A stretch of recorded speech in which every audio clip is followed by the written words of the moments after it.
your team every day.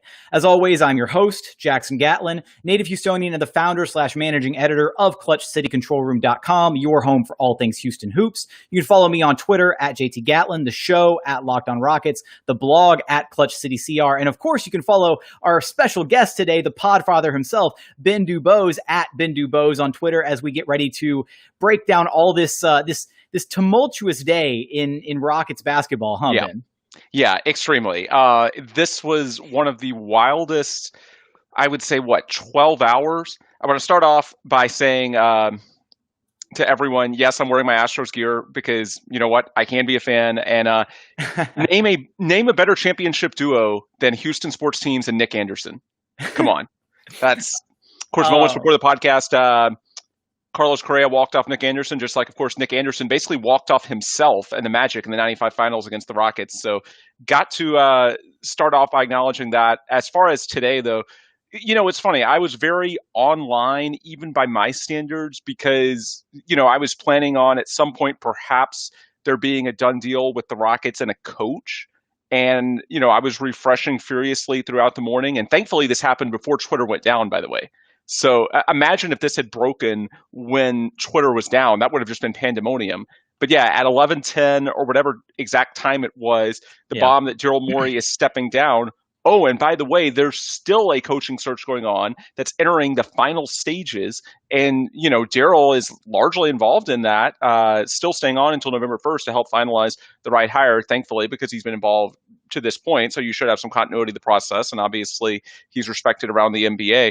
But just an absolute bombshell because, you know, you thought you had a new coach. Now you've got a new GM. It's the first new GM since 2007, which is forever.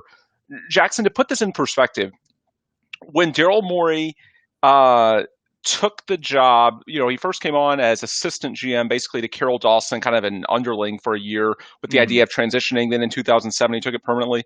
In 2007, I was a journalism student at the University of Missouri. I was not even out yet. I had not even started covering the Rockets. You know, I joke that I'm kind of like an old timer compared to some on the beat because I've covered the Rockets off and on since 2009 was when I got back to Houston. And so the 2009 playoff run was my first time to do full-blown media coverage with the Rockets. And, you know, Morey was 2 years in then, and now it's 11 years later and, you know, 11 plus years later, and he's still there, will be until November 1st. So it's a seismic shift. And so you go with such a transformational thing for the franchise. At the same time, they're getting a new coach.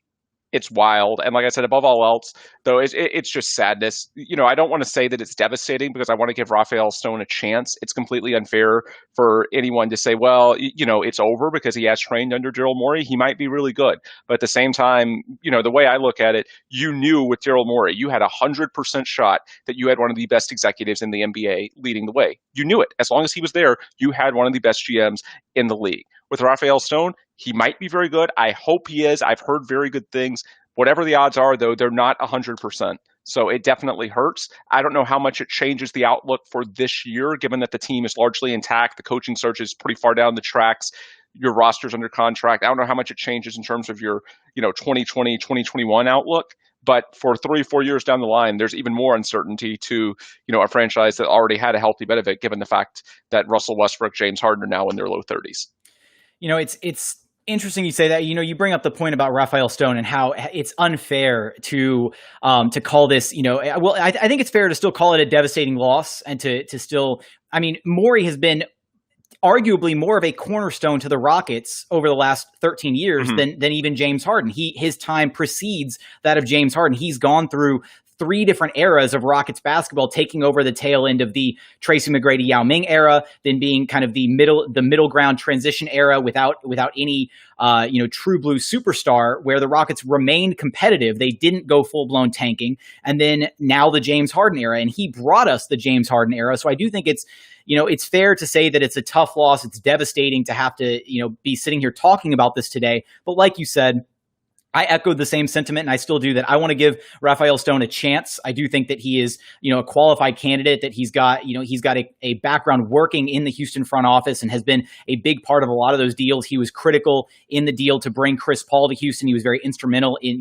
organizing some of the elements of that trade, helping to bring him here. But I want to get just really quickly, want to read Daryl Morey's official statement that was published not long ago, actually, about, I want to say like 30 minutes ago, maybe an hour tops.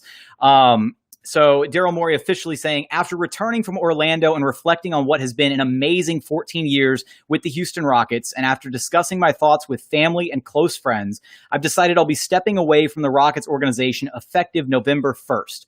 Tillman and I have had many conversations since I returned, and his unwavering support and counsel during our time together has been critical to our success. It has been the most gratifying experience of my professional life to lead the Rockets basketball organization, and I look forward to working with Tillman and the management team on the transition.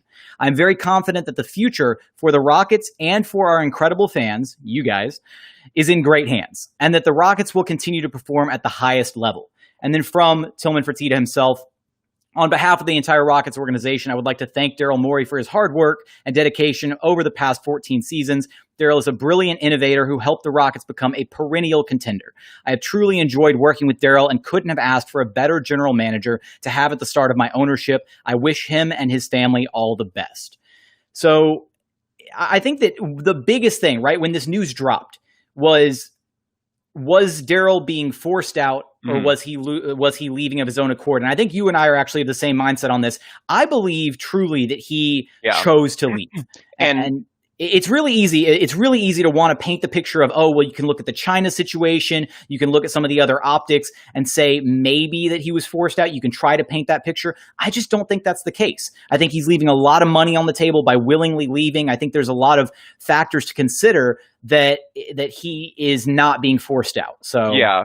And I will say, I was told today by a member of the organization that would definitely know that is not Daryl or Tillman very strongly, that this was 100% Daryl's decision, that this was not something where he was forced out. Now, as far as China, I speculated earlier, I could see that being, an extenuating circumstance. It's something that I'm sure has made his life living hell for the last 12 months, having that spectacle hanging over him. I can't even imagine what his Twitter mentions look like whenever something even remotely comes up close in proximity to that subject, or let alone, just the first 2 or 3 months after that dropped in, last October. And, not to get political, but the thing that's so ridiculous about it is that when he said that on October 4th, 2019, I'm sorry, his view is not a minority. It is absolutely absurd to make Daryl Morey the poster boy of a view that is fairly mainstream. That's just the reality. He is not on an island, yet he was treated with that opinion like he said something absurdly inflammatory, like he said something that you just can't say. And I'm sorry, that's a fairly mainstream view here. It is what it is. It's ridiculous that he takes the brunt of the punishment. Now, if you're not okay with that, if Chinese interests have an issue with those types of views, that's certainly their prerogative. I understand that's a different culture than us. There's a lot of competing interests, yada, yada. But it is absurd to make Daryl Morey the poster boy, because this is a fairly widespread, obviously, divergence of how this issue is viewed. And yet Daryl, for whatever reason, was made the poster boy for this. He was made an example out of. They made his life hell. And I could see, be it the NBA, maybe it's, take a couple of years off and go somewhere else in the NBA other than Houston. I do buy that it was possibly an extenuating circumstance, because quite frankly, I'm sure he was just worn out by it. I know I would be. Shoot, if I go viral for just a dumb thing on Twitter having to do with the Astros or the Rockets, it gets exhausting dealing with idiots in your mentions all the time. So, I can't even imagine what that's like for him. So, again, I don't believe he was forced out. I absolutely believe, as Tillman has said, he started doing interviews tonight, I believe, with Mark Berman, Tim McMahon of ESPN. From everything I've heard, this was Daryl's decision. It wasn't like he was forced out. Now, as far as why he wanted to do this, we're free to speculate about a lot of things. People wonder about the Tillman Fertitta angle because he's a new owner. I get that. I've talked about the China angle. You can talk about the ages of the team, James Harden, Russell Westbrook. There's really only a couple of years left of the true prime, so to speak. The window, I wouldn't say it's closed, but it's definitely closing. There's a lot of circumstances that we can go into as far as why he wanted to do it now, and that's a completely fair discussion. But yeah, I'm with you. It's not something in which I think he was pushed out the door at all. I just think for a lot of reasons, he was mentally fried. He needed some time off. His kids, are home from college or taking an academic gap year due to COVID-19. I just think he wants to recharge, and we'll see what happens in a year or two. And hopefully, for his sake, the controversy fades a little bit. Something to think about too, just to build on that, just very briefly before we take our first break, is just the idea. Two parts is one. If Morey was going to have to, essentially fall on his sword because of the China situation, that would have happened way back when it first occurred, right? Yeah. It wouldn't be a year later. They wouldn't have dealt with the revenue losses of this entire past NBA season for not having, NBA games broadcast in China. The reaction would have happened at that point in time, not a year later. So I do think that kind of trying to, again, align those two situations as one doesn't quite make sense. And the other one that I saw mentioned a couple times is, the idea of taking that gap year, spending some time with his family makes a lot of sense, especially given the fact that the man just spent three months in the NBA bubble, 3-4 months in the NBA bubble. Yeah. And so that's tough. Yeah, he was there with his team. He was one of the ones that was there every day. Not every executive did it. Exactly. So the idea that, he spent all that time away from his family, really digging into his work, and it must have been an exhausting situation. Obviously, it's really tough in comparison to, the other issues that we've had with COVID, people losing their lives, over 200,000 people dead in this country. It's, tough to say, oh, well, Daryl had a tough time because he was in a bubble and he was staying in a resort, but, you can still highlight the fact that that's a tough situation for anybody to step away from their family, to elect to do that, and to be away from them for that long of a period of time. So, And one last thing that I want to throw out there as far as the China angle that I was discussing, I'm sure some will say, well, if it's just that, and of course, I don't think it's just that. I think it's a confluence of factors. But if he's going to come back, is it really that? Because it's going to follow him. Actually, I'm not so sure. I'm going to make a baseball analogy here because I do think it's somewhat similar in terms of how the PR follows or doesn't follow people. The entire Major League Baseball 2020 season, the playoffs, I'm sure you've seen, Jackson, a lot of us on Astros Twitter, we complain a lot about how Astros in the 2017, which had, the sign stealing controversy, those that go to other teams like Marwin Gonzalez with the Twins, who the Astros played in the first round of the playoffs, and he actually, the data shows he used the system more than anyone. He's also the guy that might have benefited the most because 2017 was his true peak year, and he hasn't replicated it since. Mm-hmm. He went to another team, and it hasn't really followed him. Other than a couple of questions, people let it go. So I think with Daryl, it's sort of a similar thing. If you combine Daryl with the Rockets and the fact that I said earlier, I don't think it's fair, but the Rockets did become sort of the face of this controversy, this dispute, then yeah, it's pretty tough because everyone associates him with that Rockets polo, that Rockets hat, whatever he wears. Whereas if he goes somewhere else, it's easier for him to sort of start over. So that's why I would push back. I'm sure some will hear it and say, well, if it's China, why does he want to get back in the NBA? I'm not sure he's going to do it. But I think even if he does get back, first off, it'll be a year or two later. And secondly, beyond a year or two, I think it's probably easier for him to move on in a different uniform, just like we've seen with this Astros controversy the last few months. An absolute top general manager in the league, a coveted general manager. Obviously, if he takes a year off, then he's not going to be exactly entertaining offers from other teams anytime soon. But whenever he does look at potentially getting back involved in the NBA, you can bet that his phone line will light up with offers from teams across the league who would love to have a general manager of that quality. 13 years with the Houston Rockets as the GM, not a single losing season underneath his belt, 8 straight playoff appearances with James Harden since he joined the organization. What more can you ask for? Just absolute excellence. So shout out to Daryl Morey and his time with this organization. Now, coming up here in just a moment, I want to talk with you, Ben, about the Rockets head coaching search, because not only do we have the general manager stuff to talk about, but we also have a bunch of coaching related topics to hit on. So we'll get there in just one moment. Peek behind the curtain. That's how I do the segments. Oh, yeah. Yeah, there's no break in this, guys. How's that? So this all gets chopped out later. All right. Continuing on here at Locked On Rockets, your daily podcast home for everything Houston Rockets basketball, chatting with our special guest, the podfather himself, Mr. Ben Dubose. So, Ben, not only are we dealing with the fallout from the Daryl Morey general manager situation, but we also have some breaking news as far as the coaching situation is concerned, in the fact that Ty Lue is now off the table after accepting a 5-year deal to become the Clippers' new head coach. And we also know that Jeff Van Gundy did conduct his secondary interview with Tillman Fertitta with the Rockets. And then not only that, but that Stephen Silas is scheduled for a secondary interview as well. So what do you make of all this just right off the bat with the fact that Ty Lue is now off the table? Because I personally, as soon as Ty Lue went off the table, I thought that JBG became the far and ahead favorite for the head coaching vacancy. Really interesting comment in the chat. We're recording this live. Of course, I want to acknowledge from Alan's show, Doc Rivers, did he screw himself because he could have been GM coach the combo again here in Houston now that Morey's out? That's actually a really interesting point that I had not considered. That's true. Rivers do we really think that Doc Rivers isn't sort of the GM coach combination with fair. Elton Brand over at the Sixers? Like, come on. I'm saying. That's fair. But anyway, the final three, it's interesting. Stephen Silas, Jeff Van Gundy, and then John Lucas, of course. And John Lucas. And I think the initial reaction has gotten this wrong in terms of what the dynamics are on Twitter. There's a report from Mark Stein today that Lucas has gained even more momentum, and he pointed to support from James Harden, Russell Westbrook, and Raphael Stone. I've seen some suggesting that, well, because, Jeff Van Gundy's a brand name. He's going to get a big contract. We know that. That's just how this works. Even though he hasn't coached in a while in the NBA, he's a big brand.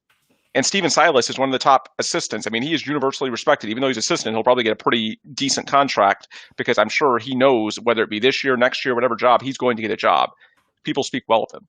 John Lucas is 66 years old. He has not been a head coach since 2003. And the popular narrative early, because I know people question Tillman, and that's totally fair because he hasn't paid the luxury tax yet, despite putting out all these rash statements. Totally get it. However, I don't think this is a situation in which John Lucas, whatever the push for him is because Tillman Fertitta thinks that he can hire him cheaply. No, I think Mark Stein is spot on.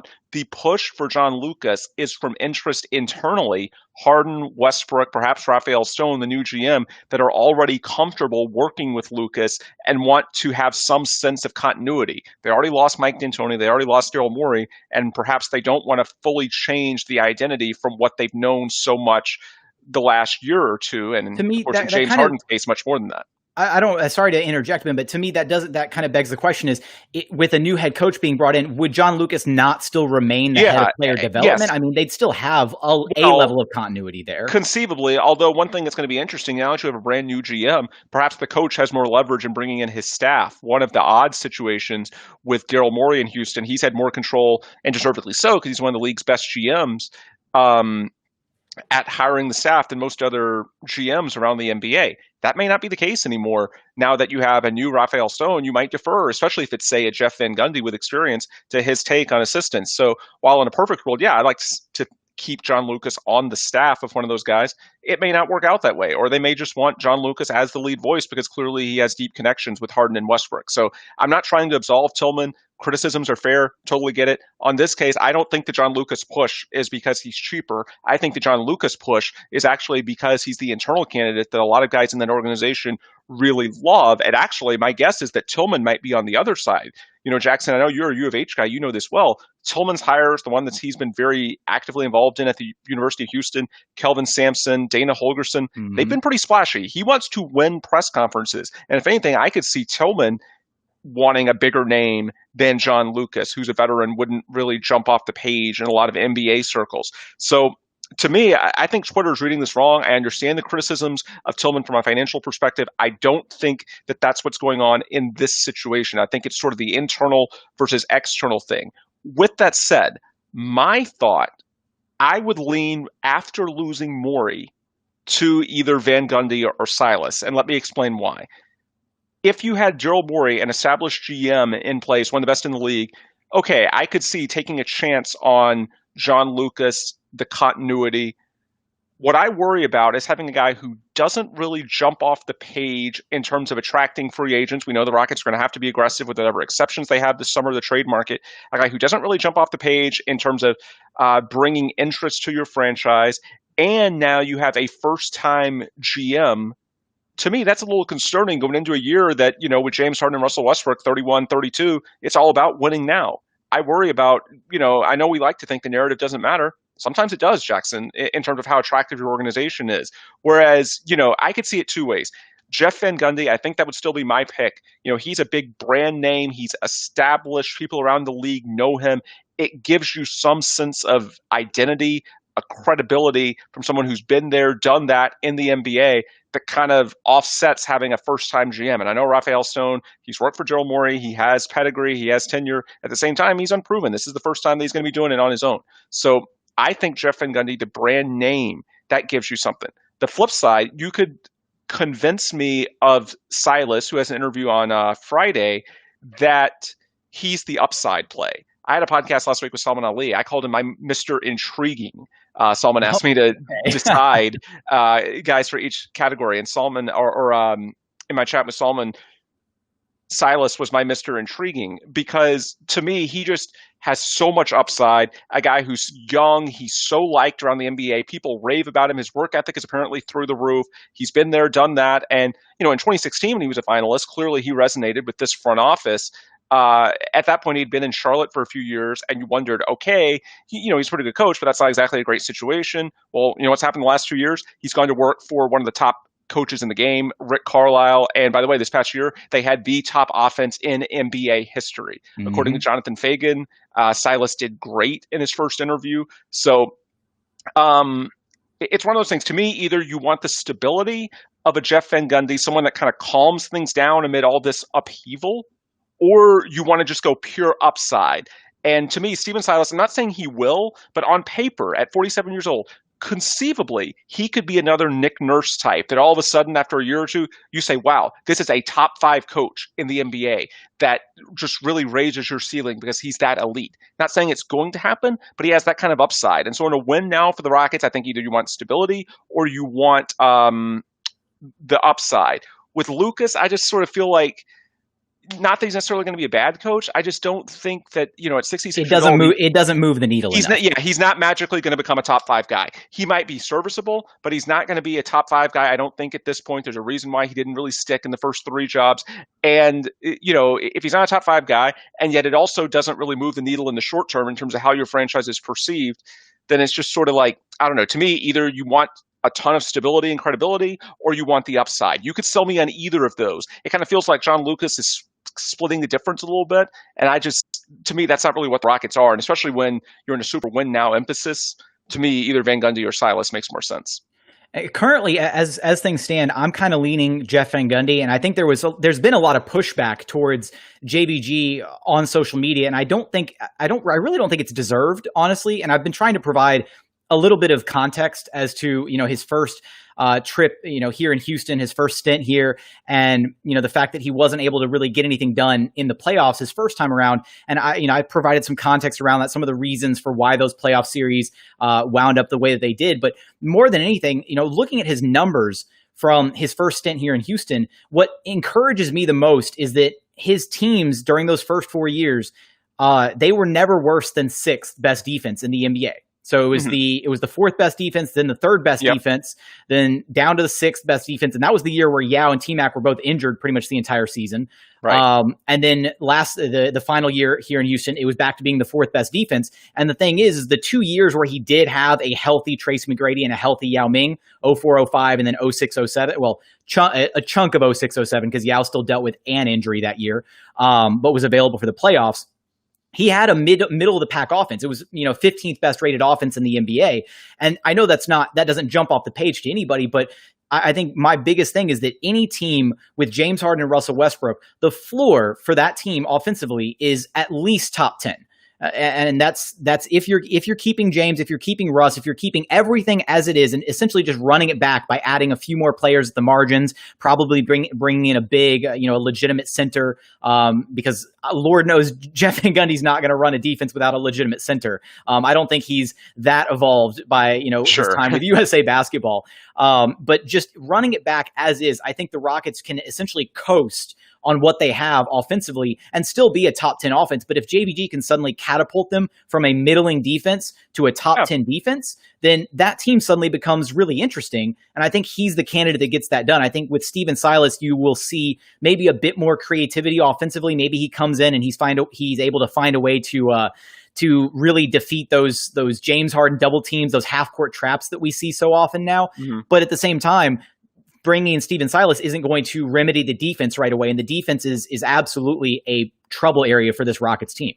Yeah, I agree. It's something that, you look back to the playoff run, honestly, when they performed at the top 10 level on defense, that's what led them past Oklahoma City, a very good team, and really up until the Daniel House situation, it had them competitive with the Lakers, who went on to just dominate the entire playoffs, everybody, and win the championship. I mean, when the Rockets play good defense, they have a chance. And, really in the playoffs, I mean, just imagine if you had the offense anywhere near what it should be, and hopefully with a healthy Russell Westbrook.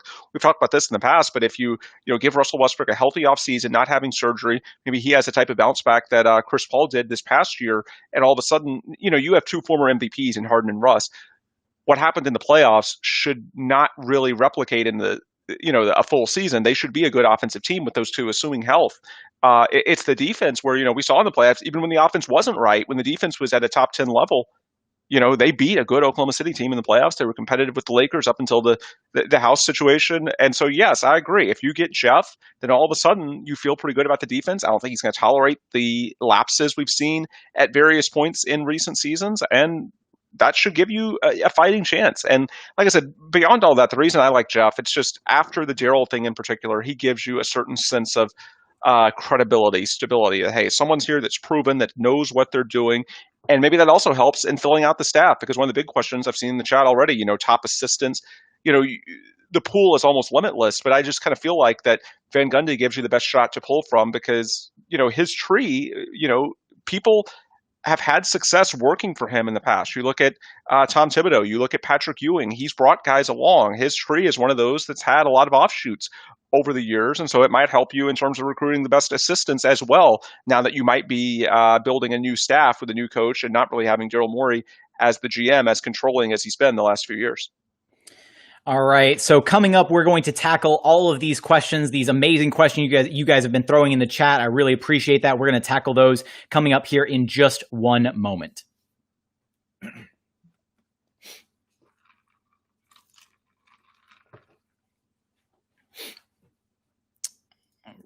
All right. Final segment here at Locked On Rockets, your daily podcast home for everything Houston Rockets basketball. If you'd like to, you can call into the show now. I set up a dedicated call line, 713-487-5457. If you want to call in, drop a line. If you're feeling some kind of way about Daryl Morey leaving the organization, drop us a line. If it's a great take, if it's energized, if it's enthusiastic, I'll run it back on one of the shows next week. So let's go ahead and dive into some of these questions. So I saw the one we'll start with this one. Who would be a good top assistant for Jeff Van Gundy? I think in a way, a dream scenario, right, would be, and we've talked about this before when I posed the blank check question to you about who would you hire if you had a blank check and you could pick any head coach and lead assistant combo. I think your pick at the time was, I believe you picked Sam Cassell and Alvin Gentry, if I'm not mistaken.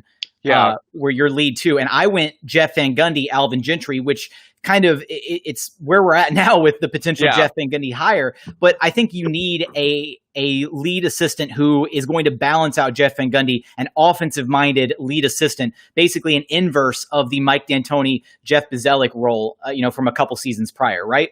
Yeah, and Sam Cassell might be available. Let's mention that.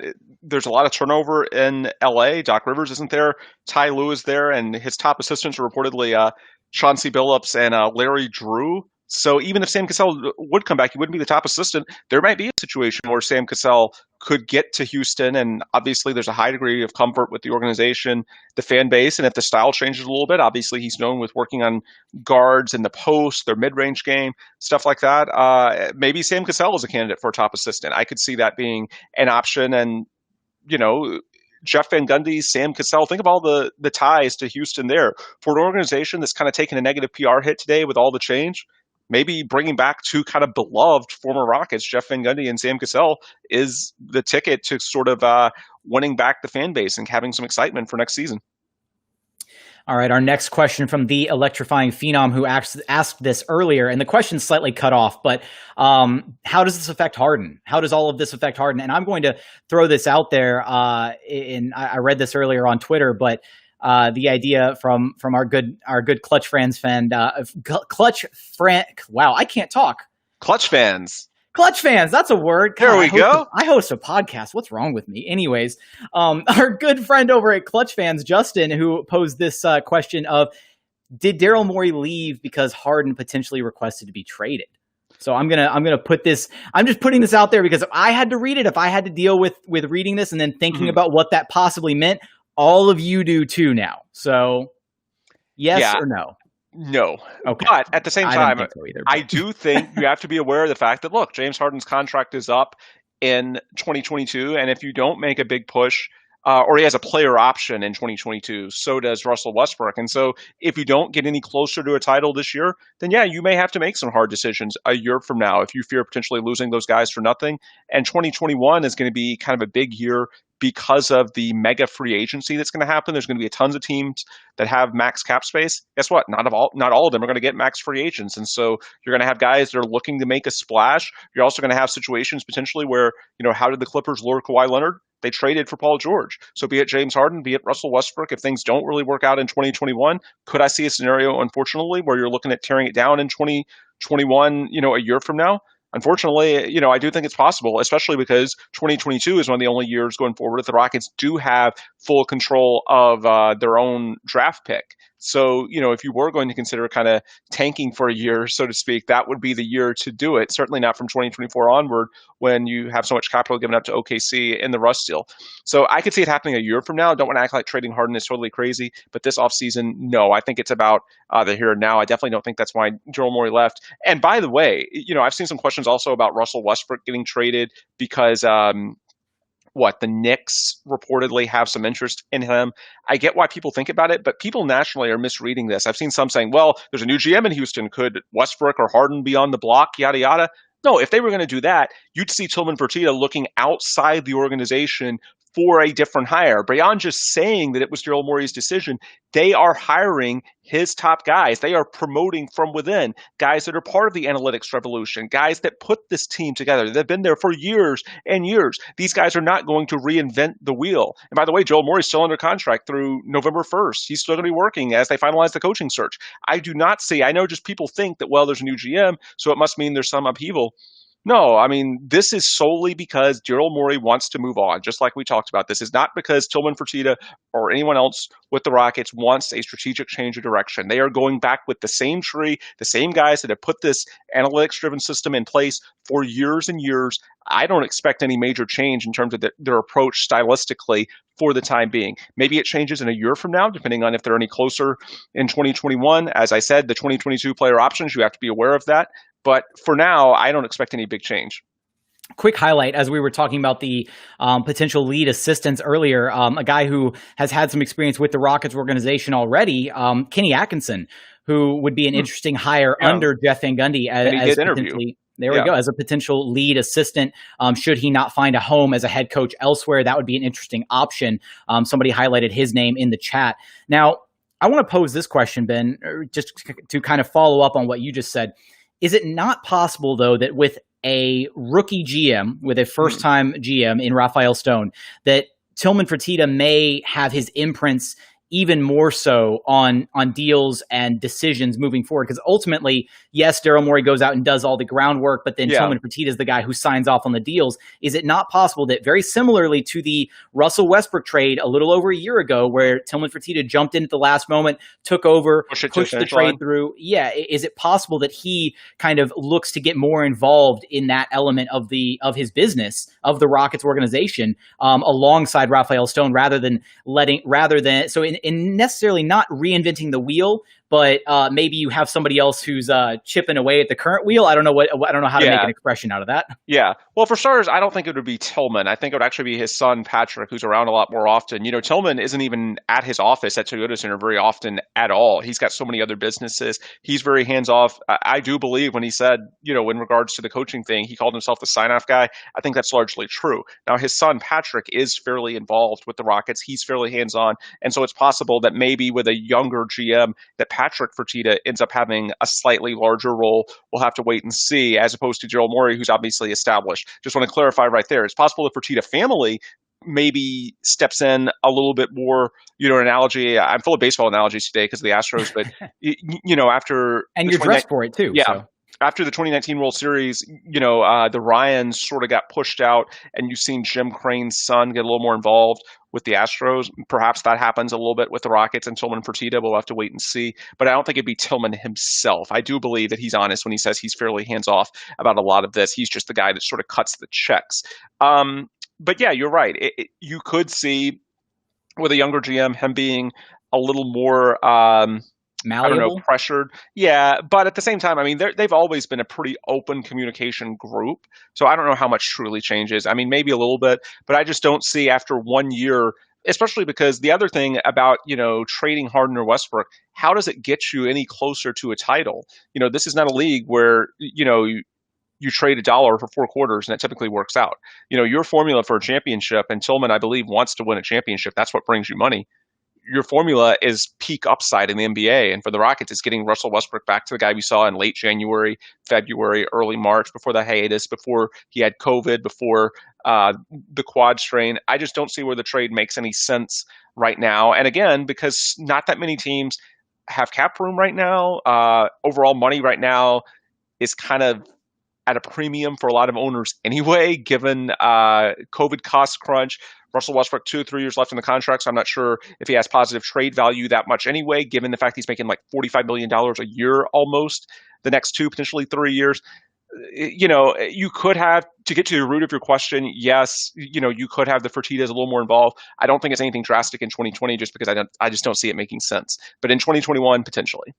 Kind of brings us to our next question about these Embiid reports. The rumor circulating that the Rockets are trying to make everybody available apart from James Harden to get Joel Embiid. One, I think that somebody tracked down that that Scoop B of all people, his source for this was some guy who's following like 733 accounts with like 100 followers. So I said I would take this with a gigantic grain of salt, but just operating under this hypothetical, if Joel Embiid is being made available, or if the Rockets are trying to pursue Embiid full force, let's think about the idea of a potential Harden Embiid pairing for a minute.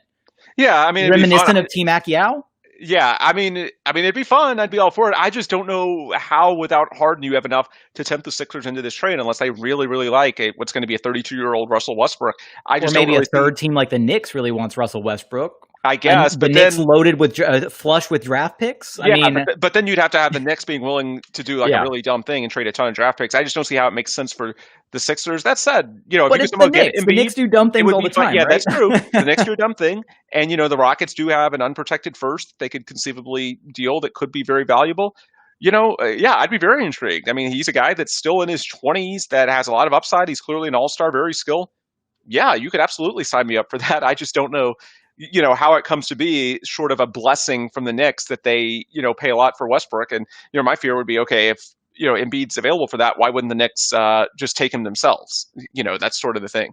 But yeah, if by some miracle he was available, hell yeah, I would take the chance on Joel Embiid's talent. Hey man, James Harden was made available by some miracle about 8 years ago, and we've seen how that's played out. So that's true. Maybe Daryl Morey's predecessor can give us the finesse of of this decade. That would be a way for Raphael Stone to make himself known to the Houston fan base and turn that narrative. That would be a way to do it. Yeah.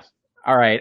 Next question. Does David Nwaba get playing time next year? Absolutely. I mean, if you're not already doing so, I highly recommend getting a subscription to The Athletic and reading any and all of Kelly Iko's pieces that he puts out. He's one of the best guys on the Rockets beat, besides this guy sitting with me right now, Ben Dubose, of course. So definitely check out what he puts out, because he put out a great piece about David Nwaba, and I think the reports are that the Rockets are really viewing him as a potential like top 8 rotation player next year. That they really do think that he is going to be a contributing part of the team's success next year. And everything that we've seen, the brief clips of film that we've gotten of him and everything have been great.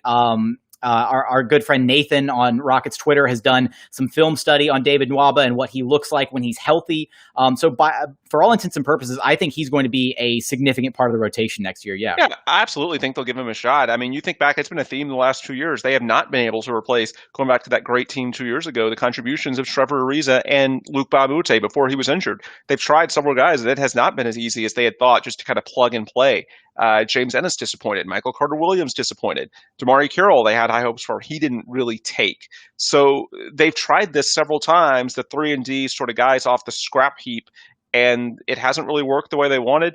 Nwaba's a little bit different. He was available for the minimum, but he was available because of an unusual injury circumstance, and typically he would have missed a lot of the next season. However, because of the delay, which is going to extend, it looks like, until at least late January, he may actually be ready. He tore his Achilles in late December. Typically, that's a 12-month injury. That'd normally be midway through the next season before he's ready, and it's tough to, integrate himself on the fly. Whereas now he may be ready for training camp. If they start training camp around Christmas to get ready, he may be out there from day one, and he's pretty talented, and his defense has always been there. It's just a matter of the three-point shot. And last year he shot really well from three, I think like above 40% in the 20 games or so before he got hurt. And apparently, that's one thing that while he's been hurt, he can still work on his shooting. He might not can do that much else, but he can, even while he's not really fully leaping, he can still work on his form, his technique, that kind of stuff. So yeah, if his shooting is legit, I think they'll give him, because it's pretty clear they have tried. They have tried, Jackson, to replace that Trevor Reeves, that Luke Baumute, that void from, in terms of getting defense. Flashbacks to James Ennis. Yeah, it's been 2 years, but the guys they have tried for various reasons just have not panned out. And so I think they'll absolutely give him run, and hopefully he delivers. All right, let's take one more question before we wrap things up for tonight. So let's go. I like this one because it's kind of on brand for what we've discussed much of this evening, and it's a good one. From Carl, do you think Morey leaves if Mike had stayed? I know that's man. I was looking at things earlier, and when I was talking about it, when I was doing the breaking pod, I really thought that Mike leaving was kind of the final domino. I think that just from everything that had gone on, I think that based on the report that we got, where Daryl was really taken aback, where he was almost frustrated in a way that he wasn't going to have a chance to work things out with Mike to bring him back. Because again, when you have a superstar and a general manager and head coach who are so aligned philosophically, it's so rare to find. And Daryl Morey had that in Mike D'Antoni and in James Harden. And when Mike came to him and said, I'm leaving, and then throughout this current coaching search, whatever's been going on behind closed doors regarding that. But I do think that maybe if Mike had opted to stay, I think maybe we wouldn't be having these discussions about Daryl Morey. I think he might have been willing to hang on a little bit longer. It's certainly possible. The bottom line is I think this comes down to stress for Daryl Morey. That's kind of the constant underlying sentiment in all of his quotes. And there's just so much, I'll run through because I've seen a couple of questions in the chat about free agents. Will they bring back Gerald Green? I think that's a good shot. Absolutely. Mayor of Houston. Carlos Correa might give him a run for his money now, but Gerald is at least co-mayor. They don't really have that many tradable pieces, maybe EG, depending on the team. But, I think they're going to have to spend their exception money. It's not easy. They don't have cap room. So scour the exception market. We can dream about Serge Ibaka. That's the dream scenario. But the point is, to tie this all back, as far as Daryl and Mike, you already had a very difficult offseason in which there's not that many tradable assets. I guess you have a couple of draft picks, but you have to be very careful with them because, good Lord, if you trade away the 2022, 2023, one of those first on top of what you've already given up to OKC, you could be looking at a Brooklyn-type scenario before you know it in terms of how they mortgaged themselves for KG and Paul Pierce and had a very big downturn. So I think you have to be very careful with what you do. And so I think if you're careful with the picks, it's pretty stressful because you really need to upgrade this team externally. It's not easy to do it. I'm sure, Morey or now Raphael Stone, they'll go bargain bin shopping. Hopefully they get lucky. Maybe the new coach, especially if it's one with pedigree like Jeff Van Gundy, can appeal to a couple of, guys like Jeff Green who fall through the cracks. And, Green was obviously a contributor this year.